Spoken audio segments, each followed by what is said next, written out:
আজকে থেকে চিন্তা শেষ। ভয়েস হলো দুই প্রকার, অ্যাক্টিভ আর একটা প্যাসিভ। তো আমরা অ্যাক্টিভ টু প্যাসিভ শিখবো। Active to passive, active to passive. প্রথমে একটা স্ট্রাকচার দিয়ে হবে, সাবজেক্ট, তারপরে হচ্ছে অক্সিলারি ভার্ব, তারপরে V3 বাই প্লাস অবজেক্ট। আচ্ছা, তো দেখা যাক তাহলে কি। ইউ প্রথমে I love you, I love you. আচ্ছা, তো এখানে আমরা প্রথম কাজ কি, এটা প্যাসিভ করবো। তো এটা অ্যাক্টিভে আছে, খেয়াল রাখবো।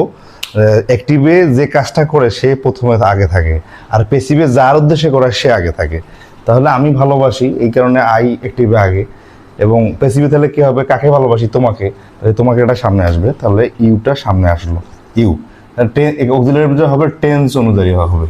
তাহলে কোন টেন্সে আছে, এটা প্রেজেন্ট টেন্সে আছে। তাহলে প্রেজেন্ট টেন্সের বেলায় খেয়াল রাখতে হবে আমাদের, প্রেজেন্ট হলে এম ইজ আর, পাস্ট হলে ওয়াজ ওয়ার,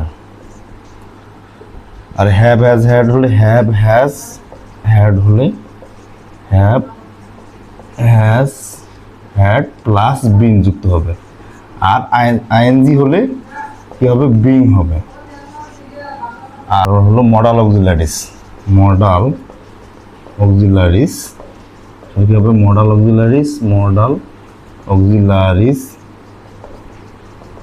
প্লাস বি যুক্ত হবে, মানে শ্যাল থাকলে শ্যাল বি, উইল থাকলে উইল বি, শুড থাকলে শুড বি। তো যাই হোক, এখন আমরা দেখি তাহলে এটা প্রেজেন্ট টেন্সে আছে, তাহলে অ্যাম ইজ আর। ইউ এর ক্ষেত্রে কি বসে, আর বসে। ভার্বের পাস্ট পার্টিসিপল ফর্ম কি, লাভড, লাভড বাই। আই এর অবজেক্টিভ ফর্ম কি হচ্ছে, মি। এই সাবজেক্টিভ, অবজেক্টিভ, পজিটিভ, এই তিনটা ফর্ম আমাদের জানতে হবে। এটা গ্রামাটিক্যালের অনেক জায়গায় এটা ব্যবহৃত। তারপরে দেখি ইউ চিটেড মি। তাহলে প্রথম কাজ কি, আমাদের সাবজেক্ট লেখা। সাবজেক্ট যে লিখবো, কই থেকে লিখবো, যার উদ্দেশ্যে করা তাকে আগে লিখবো। কার উদ্দেশ্যে চিট করা হয়েছে, আমার উদ্দেশ্যে, তাহলে আমি সামনে। মিটা অবজেক্টিভ অবস্থা আছে, এতে সাবজেক্ট রূপ কি, আই। কোন টেন্সে আছে, পাস্ট। এই চিটেড ইডি যুক্ত করা আছে, পাস্ট টেন্স। পাস্ট টেন্স হলে কি হবে, ওয়াজ অথবা ওয়ার। তাহলে এখানে সিঙ্গুলার, এই কারণে ওয়াজ, তারপরে V3 চিটেড, তারপর হচ্ছে বাই। আইয়ের অবজেক্টিভ ফর্ম কি, মি। সরি, ইউ এর অবজেক্টিভ ফর্ম হচ্ছে ইউ। আচ্ছা, তো তারপরে কি হলো, দেখি প্রেজেন্ট পারফেক্ট টেন্সের একটা দেখি। তাহলে আই হ্যাভ ইটেন রাইস। তাহলে এখানে প্যাসিভ কি হবে, তাহলে এখানে অবজেক্ট কি, রাইস। রাইসকে সাবজেক্ট লিখতে হবে। তাহলে এখানে হ্যাভ আছে, তাহলে রাইস ইজ আনকাউন্টেবল নাম, যেটা গণনা করা যায় না, সেটা সিঙ্গুলার। এই জন্য সিঙ্গুলার হলে হ্যাজ, তাহলে হ্যাজ বিন, তারপর হচ্ছে V3 ইটেন বাই। আই এর অবজেক্টিভ ফর্ম কি, মি। একইভাবে you should follow my gesture. তো এটার ক্ষেত্রে প্যাসিভ করবো। তো প্যাসিভ করার সময় খেয়াল রাখবো কি, যে অবজেক্টকে সাবজেক্ট বানাবো। অবজেক্ট এখানে কি, মাই গেস্টার। তাহলে এখানে মডাল অক্সিলারি শুড আছে, তাহলে শুডের সাথে কি করতে হবে, শুড বি। আর ভার্ব পাস্ট পার্টিসিপল কি, ফলোয়েড, তারপর বাই, তারপর এর অবজেক্টিভ ফর্ম কি হচ্ছে, ইউ। আচ্ছা, এখন আমরা দেখব ইম্পারেটিভ সেন্টেন্সের অ্যাক্টিভ টু প্যাসিভ। তো ইম্পারেটিভ সেন্টেন্সের অ্যাক্টিভ টু প্যাসিভে কি হয়, লেট আর লেট নট। ইম্পারেটিভ, তাহলে ডু দ্য সাম, তাহলে এর প্যাসিভ কি হবে, তাহলে অবজেক্ট হলো হাবদ হলে লেট, তারপর অবজেক্ট হচ্ছে দ্য সাম, বি ডান, ভালো পাস পার্টিসিপল ফর্ম। তাহলে কি হবে, লেট হাবদ হলে let plus object plus be plus V3। আচ্ছা, তারপর হলো না হলে কি হবে, না বোধ হলে let not plus object plus be plus V3। তাহলে যেমন নেভার টেল এ লাই, এখানে কি হবে, প্যাসিভ। তাহলে এখানে নেভার, এটা ইম্পারেটিভ সেন্টেন্স, শুরুতে ব্যক্তি বস্তু নাই, মেমাইটু নাই, তাহলে ইম্পারেটিভ সেন্টেন্স হলে কি হবে, তাহলে না বোধক লেট নট, অবজেক্ট হচ্ছে এলাই, তারপর হচ্ছে বি, ভার্বের পাস্ট পার্টিসিপল কি, টোল্ড, টেলের পাস্ট ফর্ম কি, টোল্ড। আচ্ছা, এই স্ট্রাকচারগুলো খেয়াল রেখে এবং যেমনগুলো একটু অনুসরণ করলে আশা করি পারা যাবে। এই গেল ইনফিনিটিভ সেন্টেন্সের। এবার হচ্ছে ডাব্লুএস কোশ্চেন, এবার হচ্ছে ইন্টারোগেটিভ সেন্টেন্সের, খুবই ইম্পর্টেন্ট। ইন্টারোগেটিভের voice, who has broken the glass, who has broken the glass. তাহলে এখানে কি হবে, প্যাসিভ। প্রথম কাজ এই স্ট্রাকচারটা লিখি, তাহলে কি হবে, বাই হুম, হুর ক্ষেত্রে কি হবে, বাই হুম প্লাস অবজেক্টের জন্য অক্সিলারি ভার্ব, তারপর হচ্ছে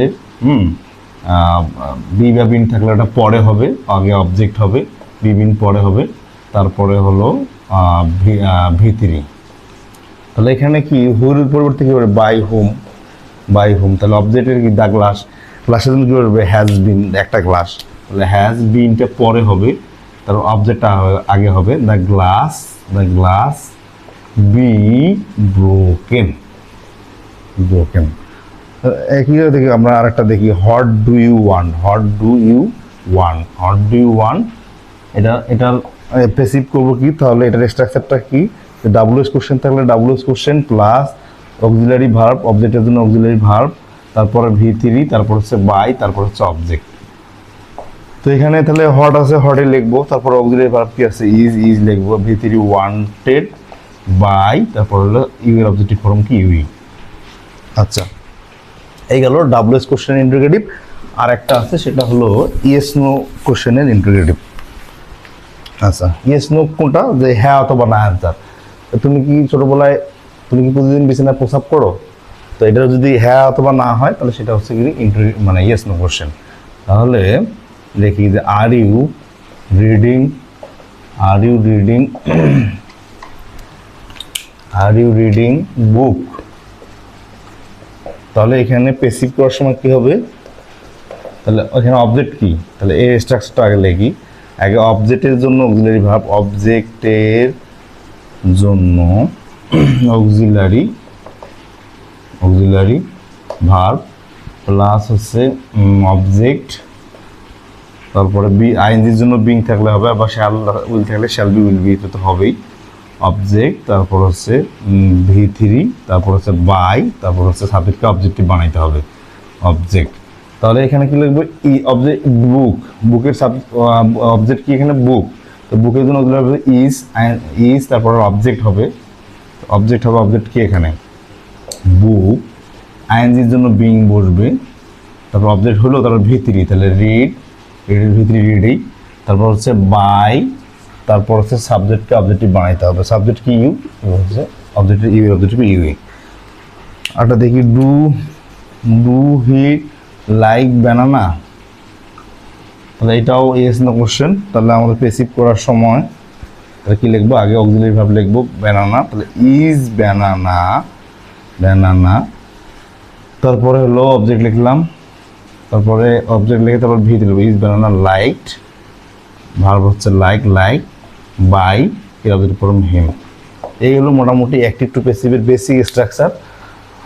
এবং বিগত বছরের প্রশ্নগুলো প্র্যাকটিস করলে আশা করে অ্যাক্টিভ টু প্যাসিভ পারা যাবে। Hope you understand.